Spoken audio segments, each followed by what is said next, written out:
राष्ट्रवादी काँग्रेस पक्षाचे वाई तालुक्याचे आमदार मकरंद पाटील आपल्या बरोबर आहेत। आबा, खरं तर आत्ताच अजित पवार यांनी भाषणामध्ये सांगितलं की साताऱ्याला राज्यसभेची जागा मिळणार आहे। खरं तर प्रफुल्ल पटेल यांची राज्यसभेची जागा रिक्त झालेली होती, तिथे निवडणूक सुद्धा लागली नाही।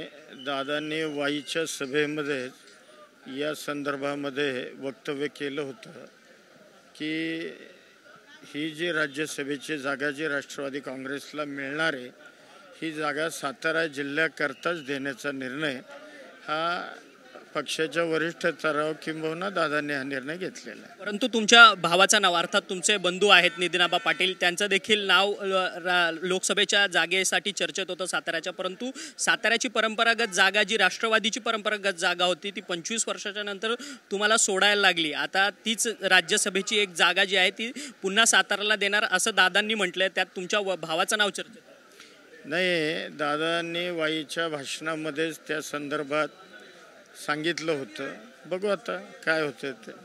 परंतु आज संपूर्ण या बैठकीमध्ये एक खदखद देखील निर्माण झालेली पाहायला मिळाली। भुजबळांनी जसं सांगितलं की खटपट नाही पाहिजे आता विधानसभेमध्ये, खरं तर लोकसभेमध्ये 4 जागा मिळवण्याकरता खूप खटपट झाली।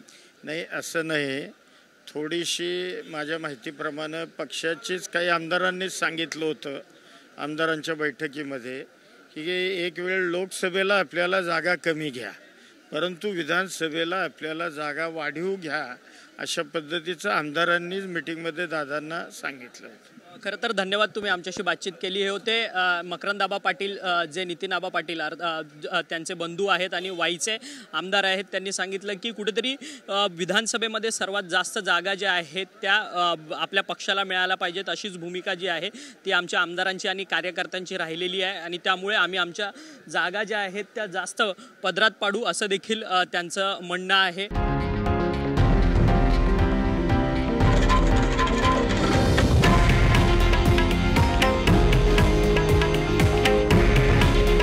हे आहे देशातील नंबर 1 न्यूज नेटवर्क आणि आपण पाहत आहात TV9 मराठी। काळजी तुमची, हित महाराष्ट्राचं।